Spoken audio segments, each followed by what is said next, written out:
It was a Tuesday afternoon when Mark Dalton's phone rang. The kind of call that interrupts your day with a name you haven't heard in years. "Hey, it's Gary. You remember the old steelworks factory outside Braxton Hill?" Mark hadn't heard from Gary since their college days, and the mention of Braxton Hill stirred something strange in his gut. That place was practically a ghost town now, swallowed by rust and silence. They're planning to demolish it next week. I thought, maybe we go back. One last look. Gary's voice was eager, like he was trying to convince himself just as much as Mark. Mark hesitated. That factory had been the source of so many urban legends growing up. Whispers of workers who vanished in the 70s, shadows seen through broken windows at night, the strange accident that shut it down in '84. But curiosity, as always, gnawed at him. "All right," he said. "One last look." They drove out Friday evening. The road to Braxton Hill was overgrown, as if the land itself was trying to forget what had been built on it. The factory loomed into view, towering, rusted and sagging under its own weight, surrounded by silence. Its metal walls were stained with decades of weather and grime, and the letters of the company name were half fallen, hanging like crooked teeth. "I don't like this," muttered Gary as they climbed through the collapsed gate. But they pushed forward, flashlights slicing through the thickening dusk. One of the side entrances had been left unlocked, as if someone or something still came and went. Inside, it smelled like mold and grease. The echo of their footsteps was sharp and wrong, bouncing in ways that made neither of them want to speak. They climbed a set of rusted stairs leading to the second floor. Machinery was scattered like corpses, covered in plastic sheets that shifted slightly in the draft. "This is where my uncle used to work," said Gary, pointing to a large press machine. "He died here. They said it was an accident, but he wasn't even on shift." Mark stopped walking. "Wait, what? I thought the place shut down because of a fire." Gary shook his head. "No fire. That's the story they gave the press. But I remember my dad talking to my uncle's wife. She said he started acting strange the week before, talking to himself, scratching at his skin, like something had gotten inside him." There was a pause. "He carved something into the walls before he died." They turned a corner and found it. Faint markings scratched into a metal beam. "It knows we're watching." They heard it then. A deep metallic groan from below them. Not like the building settling. This was rhythmic, deliberate. Gary stiffened. "Did you hear that?" Mark nodded, gripping his flashlight tighter. "Basement?" he whispered. They moved toward the stairwell that led down. With every step, the air grew colder. The walls began to glisten with condensation, and the smell changed. No longer mold, but something older, stagnant, like blood that had dried long ago. At the bottom, they found a room neither remembered from old schematics. It was circular, with no doors, only pipes, and in the center was a hole, a shaft, descending into darkness. Around its rim, someone had scrawled, "We built it wrong. It's still awake." Gary leaned over the edge. "I see something. Movement." Mark yanked him back. "You idiot! What if—" But the ground rumbled, not from above, from beneath them. A low, growling hum that vibrated in their bones. Then a scream, brief, raw, human, rose from the shaft, echoing violently before cutting off. Mark staggered back. That wasn't just noise. Gary was pale. "What the hell is down there?" Suddenly, the door they'd entered from slammed shut. A heavy clang. Then, the sound of metal on metal, scraping, clawing, climbing. They ran up the stairs two at a time, But something was wrong. The layout had changed. The door should have led back to the factory floor, but now it opened into another corridor, one neither of them had seen. It stretched impossibly far, lights flickering above. The end nowhere in sight. "This isn't real," Mark muttered. "This doesn't make sense." Gary was shaking. "This isn't the factory anymore. It's something else." They turned back. The door they came through was gone, only wall. Something was playing with them, rearranging the building like a puzzle, a trap. After what felt like hours of walking, they found a room filled with old lockers. Dust hung in the air, but inside the lockers were clothes, fresh clothes, a phone, a half-eaten sandwich. Someone had been here, recently. Then the whispers started, first distant, then right behind them. Words they couldn't make out, but one phrase cut through it clearly. "We never left." Mark spun around. Nothing. But when he looked in the mirror above the lockers, he saw them.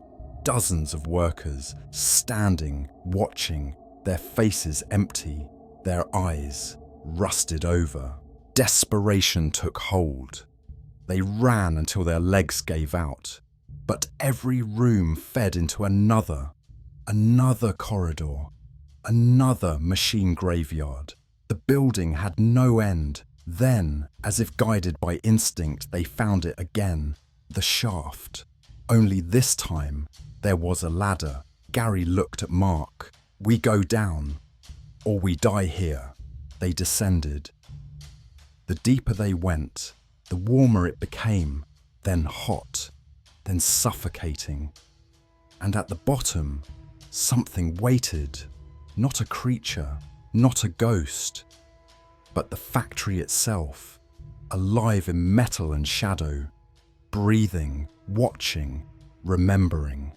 Gary screamed, a sound of sheer terror and betrayal.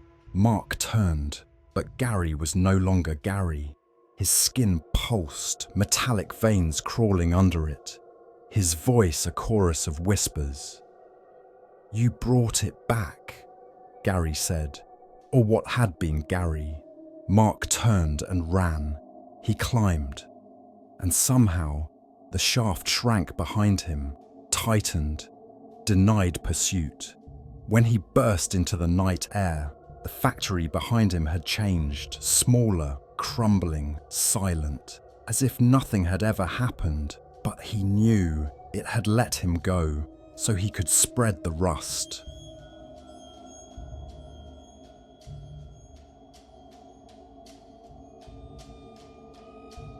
It all started with a call. Mark Delaney was an industrial photographer in his late 40s, semi-retired, selective with jobs, and utterly sick of polished corporate buildings.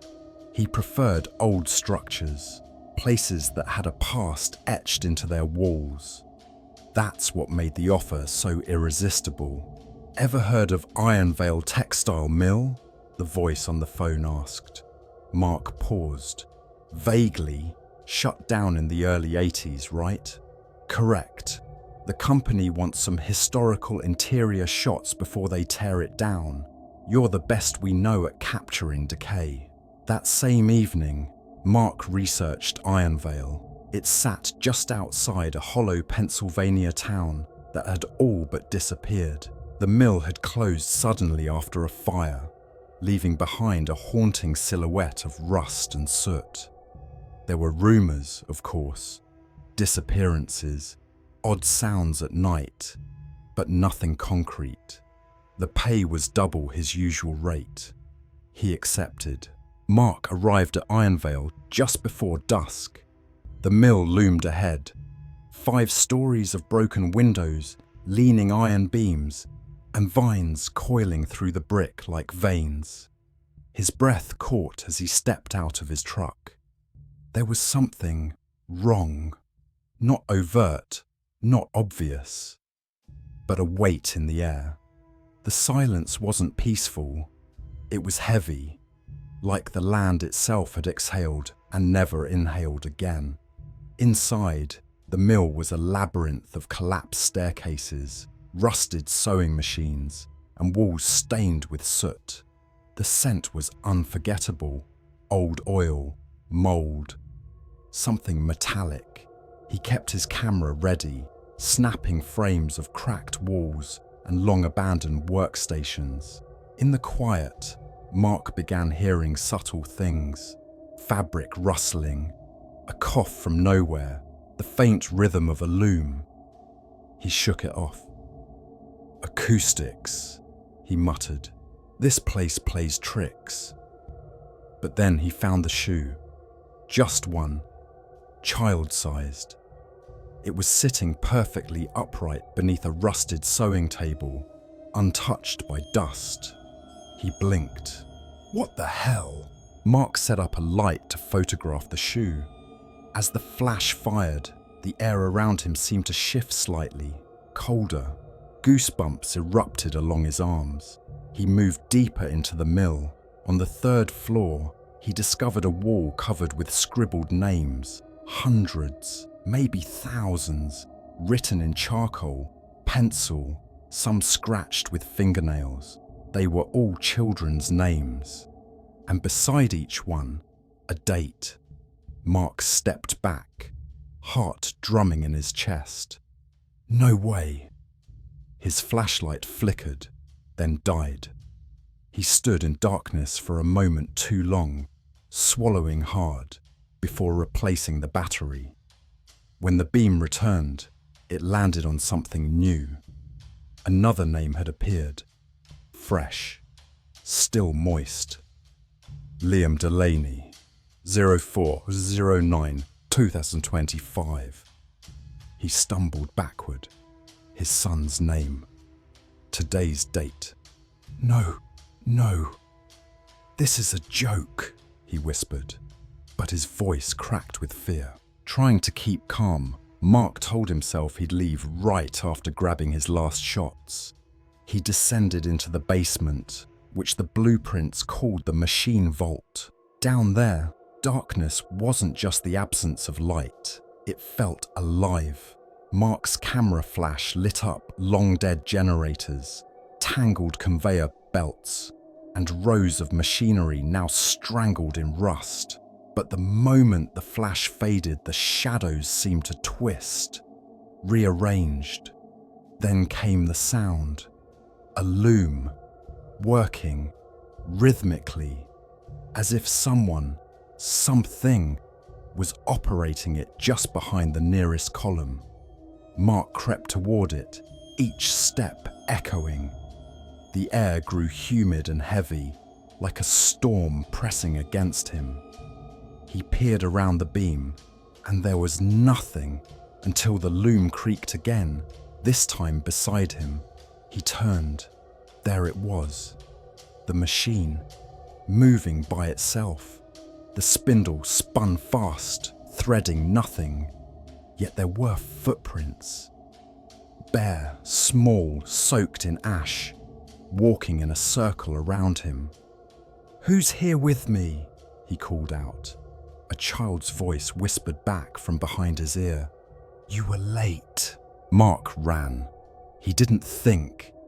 He just moved. Up the stairs, past the broken machines, past the wall of names. But the factory had changed. The path he'd taken minutes ago now twisted into a new corridor. Walls bent inward, ceilings stretched. The whole structure seemed to breathe. And then, the siren blared. An old evacuation alarm, corroded and silent for decades, roared to life above him. Red lights flickered across the factory floor, revealing shadows moving, not walking, gliding. Some of them were small, children. Others were malformed, elongated. Their limbs moved wrong. Mark ducked into an old office. The door slammed shut behind him, as if pulled. Inside, there was a filing cabinet lying on its side. Papers were scattered everywhere. Among them was a single typed memo dated May 1979. To all supervisors, do not report missing personnel to external authorities. Contain all incidents within factory policy. The machinery must never stop. Mark backed away, but something grabbed his ankle, a tiny hand. He kicked and screamed, tearing away from the grip. He scrambled into the hallway, panting, covered in dust and sweat. But the moment he turned the corner, he stopped dead. There stood a child, a boy of about 7, with matted hair and hollow eyes. He held a cracked wooden doll in one hand, the same kind Mark remembered Liam had as a toddler.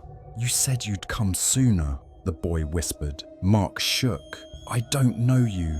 "Yes, you do. You left us, like all the others." Behind the boy, dozens of children emerged from the shadows, each one burnt, broken, silent. They stared with hollow expressions. Then the child stepped forward and held out the doll. "Take it," he said. "You owe us." Mark hesitated, then reached out. The second his fingers touched the doll, a screech split the air, high-pitched, unbearable. The factory trembled, groaned like a wounded animal. Mark dropped the doll. "No, I didn't agree to this." The boy vanished. So did the others. The walls began collapsing inward. Beams snapped like twigs.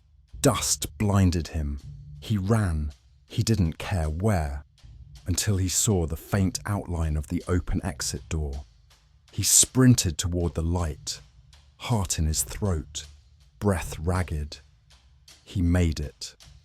Outside, the factory was still, silent. No siren, no red light, just the wind and the creak of old metal. Mark collapsed beside his truck, trembling. His hands were covered in soot, and in his pocket was the doll. No matter how far he drove, how many states he crossed, it stayed there. It would always be there. And sometimes, late at night, when everything is still, he hears the loom working.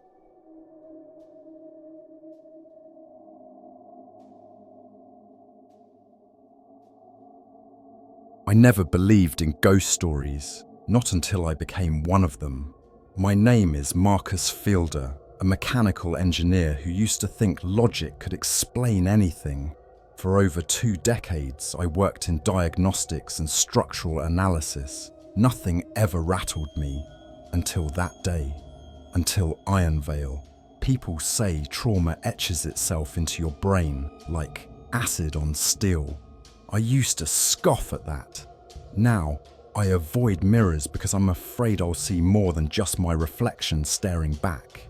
It all began with a call from James Portman, a structural consultant I hadn't heard from in years. "There's a site I need a second opinion on," he said casually.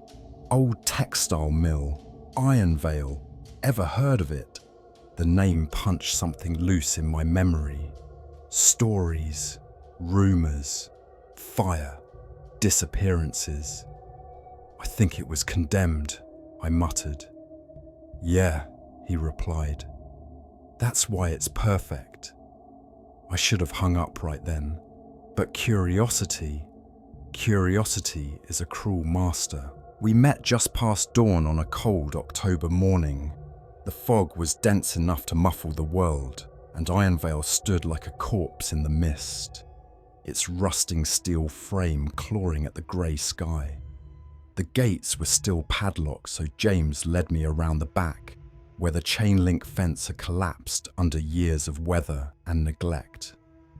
He grinned, lifting the edge. "After you." The inside was worse than I imagined.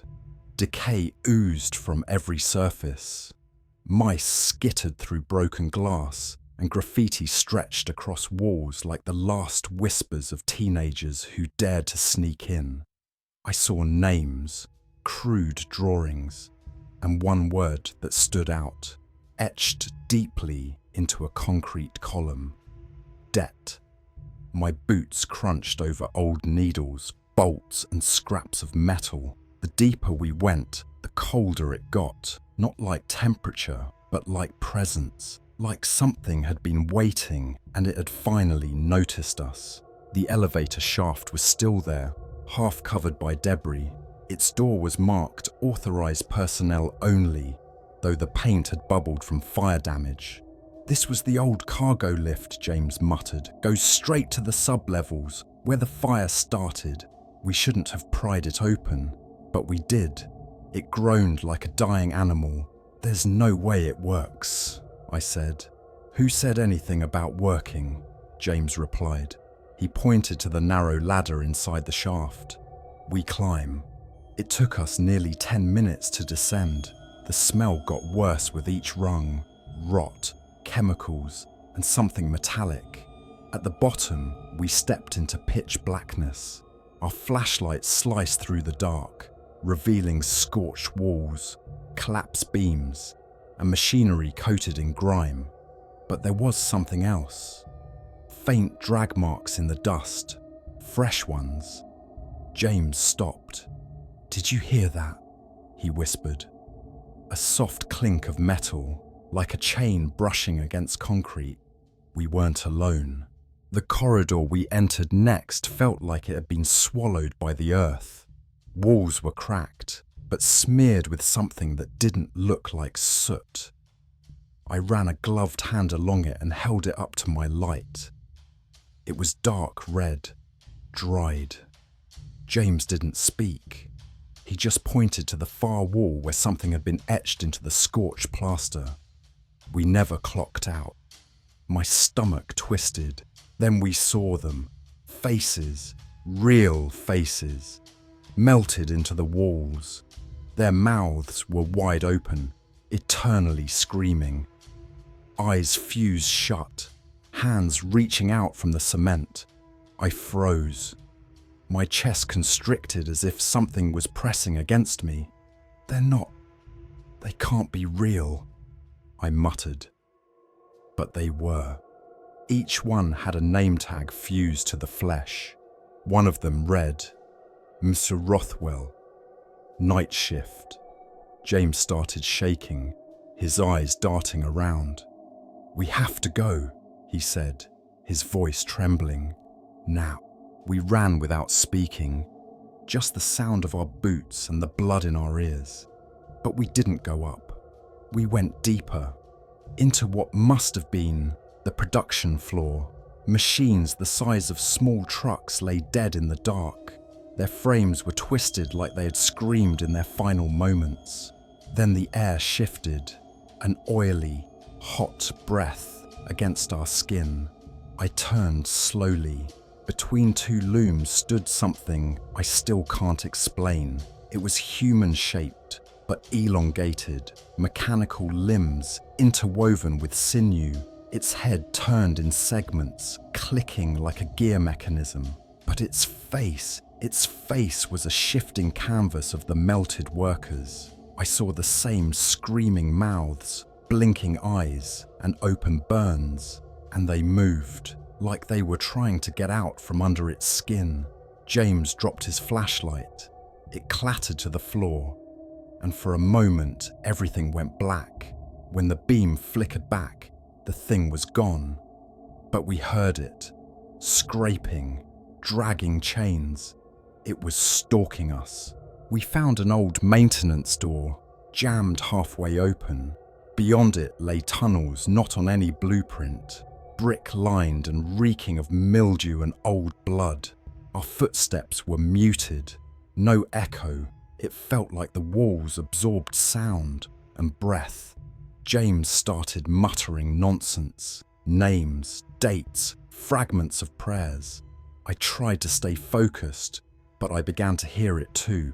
Voices, crying, pleading, laughter, one voice clearer than the rest. "Do you remember what they did to us?" We emerged into a chamber with rusted hooks hanging from the ceiling. The floor was covered in old uniforms, name tags still pinned to the fabric, each one soaked in something dark and sticky. "This was never in the reports," I whispered. James nodded numbly. "Because they sealed it, buried the truth under concrete and lies." The door behind us slammed shut. The chains above us began to rattle, slowly, rhythmically, as if counting down. One by one, the hanging hooks dropped, crashing into the floor around us. Then the lights, long dead fluorescent bulbs, blinked on with unnatural brightness. And there it was again, the thing. It rose from the ground, unfolding like an insect, its limbs stretching, screeching as they bent backward. "Feed us," it said, not from a mouth, but from the walls themselves. The faces began to scream, louder, 1,000 screams building into a single paralyzing roar. James collapsed, clutching his ears, blood dripping from his nose. I pulled him up and ran. We smashed through the service hallway. The walls were shaking, doors opened and slammed. Sirens wailed from nowhere. The factory was alive, waking, hungry, punishing. We burst into the elevator shaft, scrambling up the emergency ladder. Every rung felt like it could break. I could feel it behind us, climbing, its chains catching on metal, its breath inches from my heels. James kept whispering, "I'm sorry, I'm sorry, I'm sorry." Like a broken record. Near the top, he froze. "I can't," he choked. I grabbed him, shoved him upward. We stumbled into daylight, but the world didn't feel lighter. The fog still clung to everything. Behind us, the elevator door slid shut on its own, and for a moment, we heard it. The sound of machines starting up again deep below, then silence. James never spoke again, not a word. He disappeared a month later. No note, no trace. His apartment was empty, except for a single item on his bed. A name tag. J. Portman, floor technician. I don't know how it got there. As for me, I moved. Far away. But Ironvale followed, in dreams, in the clicking of ceiling fans, in the hiss of steam pipes. It's always there, waiting. And sometimes late at night, I hear the faint hum of textile looms from my basement. But my house doesn't have a basement.